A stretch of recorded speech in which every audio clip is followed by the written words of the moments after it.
Sura At-Tariq, ang bituing lumilitaw sa gabi. Sa ngalan ng Allah, ang mahabagin, ang maawain. Isinusumpa ko sa langit at sa bituin na lumilitaw sa gabi. At ano ba ang makakapagpaliwanag sa iyo kung ano ang bituin na lumilitaw sa gabi? Ito ang nagluluningning na bituin.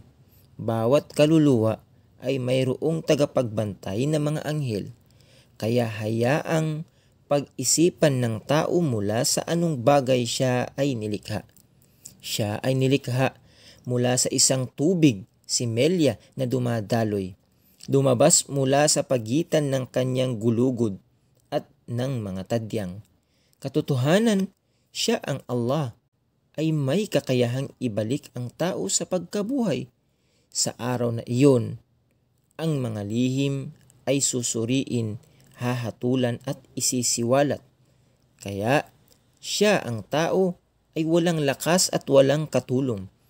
Isinusumpa ko sa langit na may nagbabalik ng ulan ng paulit-ulit at sa lupang nangabibitak upang ito ay magpasibol ng mga halaman.